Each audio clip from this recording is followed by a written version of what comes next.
அம்மா அம்மா எல்லாம் வந்துட்டீங்களா? இந்த ஒரு தடவை தான் உங்களுக்கு இதாயிருச்சு. அப்போ ஜாதக ரீதியா இப்போ முன்னோர்களுக்கெல்லாம் நீங்க யார் எந்த குழந்தை பிறந்தாலும் சரி, இது ஜனனத்துக்கும் மரணத்துக்கும் பொருந்தும். நீங்க இது நல்லா தெரிஞ்சுக்கங்க, ஜனனத்துக்கும் மரணத்துக்கும் பொருந்தும். என்ன அப்படின்னு கேட்டீங்கன்னா, ஒரு குழந்தை பிறந்தா குழந்தை எத்தனை மடங்குங்க?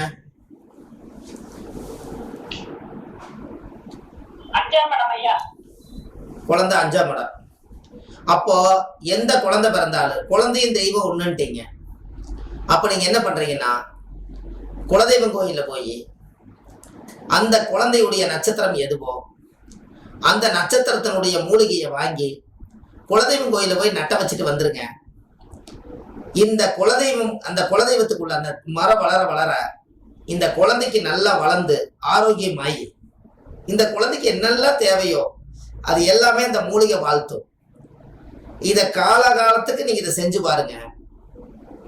அதுல இருந்து நம்மளுடைய முன்னோர்களுடைய ஆசீர்வாதம் அந்த மரத்துல வந்து தங்கிரும்.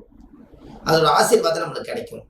வருஷத்துல ஒரு நாள் நீங்க வச்ச மரத்தை போய் பார்த்துட்டு வாங்க. அதுல இருந்து ஒரு மூலிகையை ஒடிச்சிட்டு வாங்க.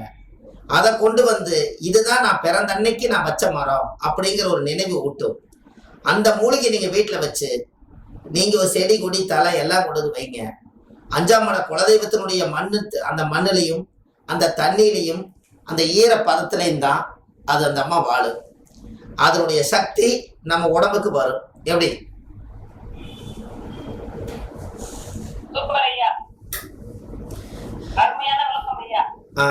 இது நம்ம பிறந்தோம், வாழ்ந்தோம், இருந்தோம், போனோம் அப்படின்னு மட்டும்தான் நம்ம நினைச்சிட்டோம்.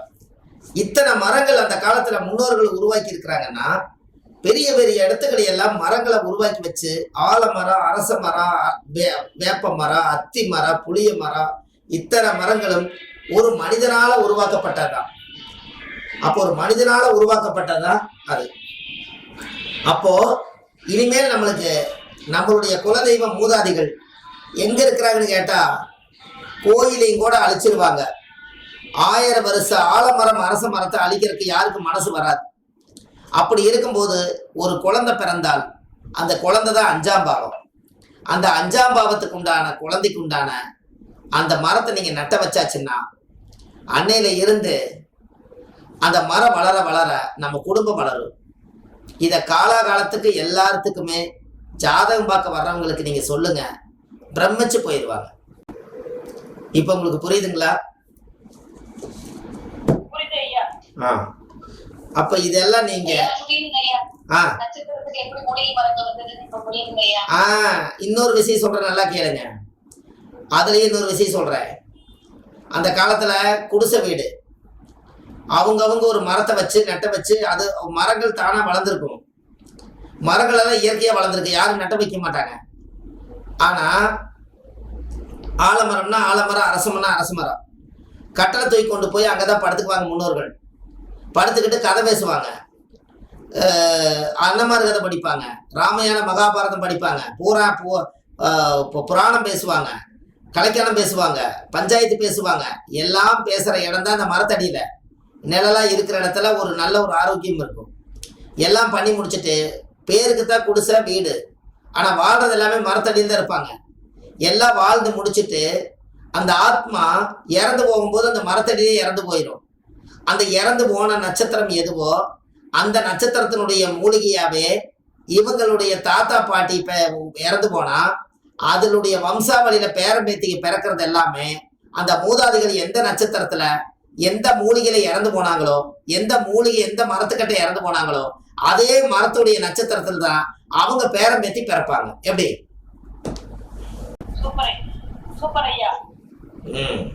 அப்போ நம்மளோட கையார இப்ப பூர நட்சத்திரத்துக்கு பூர நட்சத்திரக்கார் போய் பலா மரத்தை போய் பிடிக்கிறக்கூடாது, மரத்தை வெட்டிடக்கூடாது. நட்சத்திரத்தினுடைய வம்சமே அழிஞ்சு போயிடும். அப்ப அந்த நட்சத்திர வம்சம் நின்று போச்சுன்னா அந்த நட்சத்திரத்துக்கு நீங்க அர்ச்சனை பண்ணாலும் பூஜை பண்ணாலும் பலிக்காது. எப்படி? அப்போ நம்ம பாரம்பரியத்துல நம்ம முன்னோர்கள் மரங்களை எல்லாம் அந்த காப்பு கட்டாம ஒரு செடியை புடுங்க கூடாதுன்னு சொன்னதுக்கு காரணமே இந்த லாஜிக் தான். அதுக்கப்புறம் தான் எல்லா மூலிகையும் காப்பு கட்டிட்டு பறிச்சுட்டு வாங்கன்னு சொன்னதுக்கு காரணமே, இன்னைக்கு மரமா இருக்கிறதுனால உங்களால உடைக்க முடியல. அந்த மூலிகை செடியும் கூட நம்மளுக்கு தேவைப்பட்டா அதுக்கு ஒரு மஞ்சள் காப்பு கட்டி, மஞ்சள் தண்ணி அது மேல ஊத்தி, அது காப்பு கட்டி, அது மந்திரம் சொல்லி சாப விமோச்சனம் பண்ணி, அதுக்கப்புறம் அந்த மூலிகை பிடிக்கிட்டு வந்து இங்க சாப்பிடுவாங்க. அந்த காலத்திலேயே மூலிகை சாப நிவர்த்திக்கு பரிகாரம் இருந்திருக்குது, ஆதிகால பரிகாரம். எப்படி?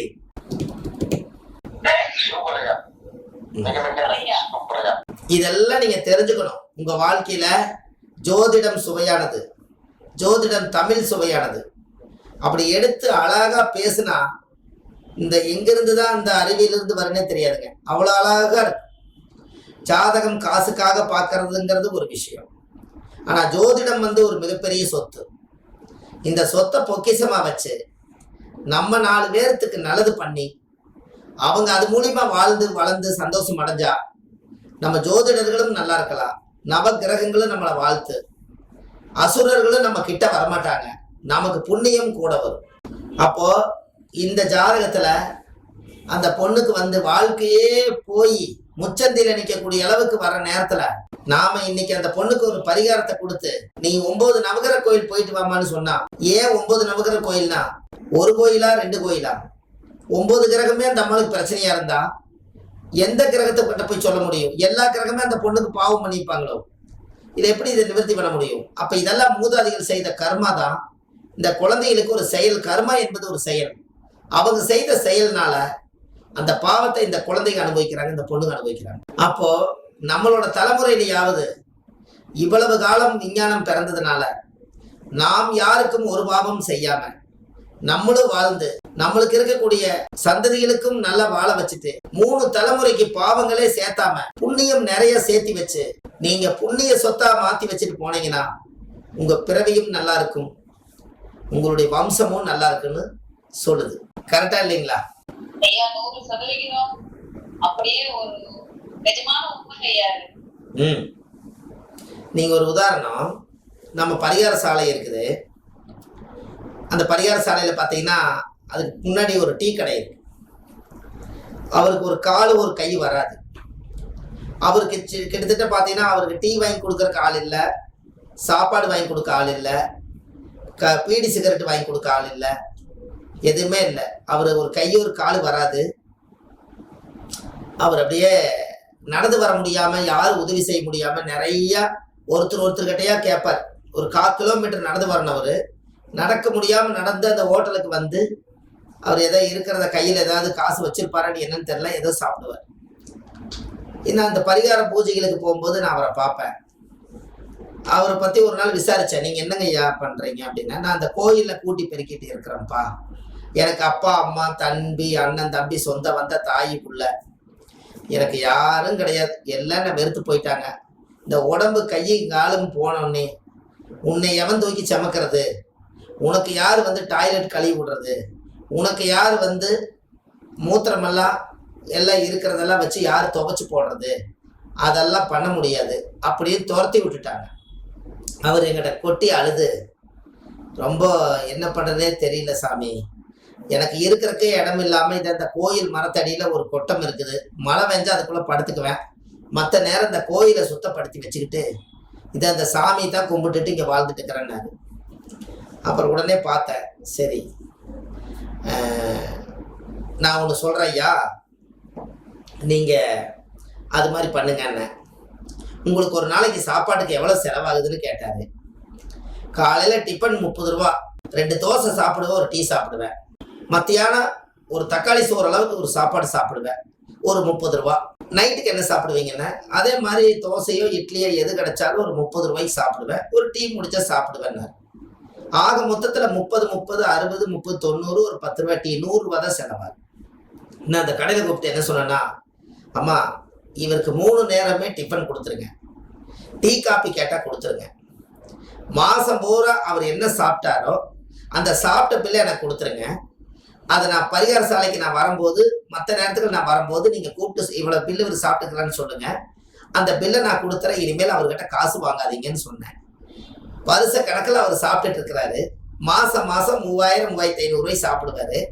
இன்னைக்கு வரைக்கும் அவருக்கு நான் சாப்பாடு கொடுத்துட்டு இருக்கிறேன், 3 நேரமும் அவர் சாப்பிட்டுட்டு நிம்மதியாக வாழ்ந்துட்டு இருக்காரு. உங்களுக்கு எல்லாம் புரியுதுங்களாமா? ஐயா புரியுதுங்க ஐயா. ஐயா அண்ணதான் வந்து ஐயா நீங்க நல்லா தானே ஐயா. அவருக்கு என்ன ஒரு சந்தோஷம் கேட்டீங்கன்னா, போன ஜென்மத்துல உங்களுக்கு நான் அப்பாவா இருந்திருப்பேனா அம்மாவா இருந்திருப்பேனா யாருமே கவனிக்காம போயிட்டாங்க. இந்த பசிக்கிற நேரம் சாப்பாடு இல்லாத பாடு எனக்கு ரொம்ப பாடுங்க.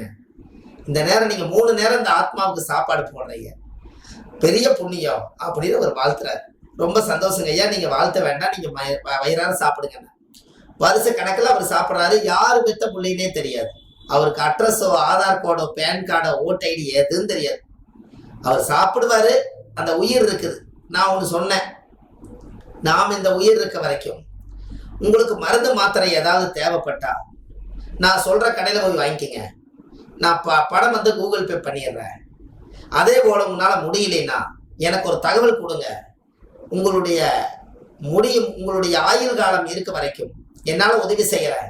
அதையும் மீறி கடவுள் உங்களை பகவான் ஏதாவது ஒரு விபத்துகள்ல ஒரு சப்போர்ட்ல சப்போஸ் உங்களுக்கு ஏதாவது ஆயிட்டாலும் கூட அதையும் நான் பாத்துக்கிறேன், நீங்க தைரியமா இருங்கன்னு சொன்னேன். அந்த தைரியத்திலே அவர் வாழ்ந்துட்டு இருக்காரு. எப்படி ஐயா ரொம்ப அருமையான செயலுங்க ஐயா. சொல்றதுக்கு வார்த்தைகள் இல்லை ஐயா. உங்களுக்கு கூட கவனிக்கல, ஆனா நீங்க பார்த்து இவ்வளவு செய்றீங்க. வார்த்தைகளே இல்லை ஐயா. நீங்க உண்மையிலே ரொம்ப நல்லா சொன்னீங்க. எல்லாமே நல்லா வச்சிருக்கீங்க. இன்னொரு விஷயம் என்னன்னு கேட்டீங்கன்னா, அவருக்கு ஒரு கை ஒரு காலு வராது. அவர் பிச்சை எடுக்கிறதுக்கு கூட கையை ஏந்த முடியாது. இப்பேற்பட்ட மனிதர்களுக்கு நீங்க செய்யறது கோடி புண்ணியம். இப்போ உங்களுக்கு புரியுதுங்களா? புண்ணியம் செய்வதற்கே புண்ணியம் செய்திருக்க வேண்டும். நாம் சம்பாதிச்சா மட்டும் பத்தாது, நாம வாழ்ந்தால் மட்டும் பத்தாது, நாம நல்ல துணிமணி போட்டால் மட்டும் பத்தாது. நீங்க 3 நேரம் சாப்பிட்ற சாப்பாட 4 நேரம் சாப்பாடுன்னு நினைச்சிட்டு 1 நேரம் சாப்பாடு நீங்க தர்மம் கொடுக்கறதுக்கு நினைங்க. அன்னையிலிருந்து நீங்க நல்லா இருப்பீங்க. உங்களுக்கு காலையில மத்தியான பொழுதோட பசிக்குது, சந்தோஷம். ஆனா 4 நேரம் சாப்பிட்றதா நீங்க நினைச்சு 1 நேரம் சாப்பாடை கொண்டு போய் ஒருத்தருக்கு நீங்க தர்ம சேவை எடுத்து பாருங்க. ஜோதிடர்களா இருக்கக்கூடியவங்க தான் இந்த தர்மங்கள் எல்லாம் வெல்லணும். அதுக்காகத்தான் உங்களுக்கு சொல்றேன். ஏன்னா நம்ம கிட்ட ஜாதகம் பார்க்க வர்றவங்க 1000 தவறுகள், 1000 பாவங்கள், 1000 சாபங்கள், சத்தியங்கள் எது வேணாலும் அவங்க வாங்கியிருக்கலாம். அவங்களோட பாவங்களை எல்லாம் தீர்க்கிறதுக்காகவும் அதையெல்லாம் நீக்கி அதை அடுத்த லெவலுக்கு போறதுக்கும் கர்மாங்கிற ஒரு விஷயத்த நம்ம கையில கொண்டு வந்து ஜாதகத்தை ஒப்படைக்கிறாங்க. அது நம்ம தலைக்கும் வருது. அப்ப அவங்களோட காசையும் நம்ம வாங்கி சாப்பிடுறோம். இன்னென்ன தோஷம் நம்ம சொல்றோம், இன்ன கர்மாங்கிறோம், இத்தனை பாவம் முடக்குங்கிறோம், எல்லாம் சொல்றோம். எல்லாத்துக்கும் ஒரு நிவர்த்தனை சொல்லுங்கன்னு சொல்லி அவங்க நம்ம கிட்ட பைசா கொடுக்குறாங்க. அதுல ஒரு 1% எடுத்து கூட நீங்க தர்ம சேவை கொடுத்தீங்கன்னா உங்க ஜோதிடமும் வாழும், அந்த தர்மமும் நீதியா நிற்கும். நம்ம வம்சத்துக்கு சேர்த்து வைக்கிற புண்ணியம் நம்மளை கைகூடும். வந்தவங்க கிட்ட காசை வாங்கி நம்ம மட்டும் வாழல, நம்மளும் ஒருத்தருக்கு சாப்பாடு கொடுத்துட்டு இருக்கிறங்கிற எண்ணம் இருக்கும். அப்போ கண்டிப்பா இந்த தர்ம சேவையெல்லாம் கண்டிப்பா எல்லாரும் செய்யணும். இப்போ கொஞ்சம் மூவ் ஆயிருக்கிறாங்க மக்கள். எப்படின்னா தர்மம் இப்ப கொஞ்சம் செஞ்சுக்கிட்டு இருக்காங்க. கொஞ்சம் வந்திருக்குது, 10 பாயிண்ட் வந்திருக்குது. 90 பாயிண்ட் வந்து 10 பாயிண்ட் வராம இருந்தா பரவாயில்ல. 10 பாயிண்ட் தான் வந்திருக்குது. இன்னும் தர்மம் வந்து இன்னும் யாசகமாய் சாப்பிட்றவங்களுக்கு சரியான நேரத்துக்கு சாப்பாடு போய் சேர மாட்டேங்குது. ஒரு பைத்தியமா இருக்கிறவருக்கு சோறு கேட்க தெரியாது, தண்ணி வேணும்னு தெரியாது, அவர் குளிக்கிறதுக்கு ஆறு எங்க இருக்குன்னு தெரியாது.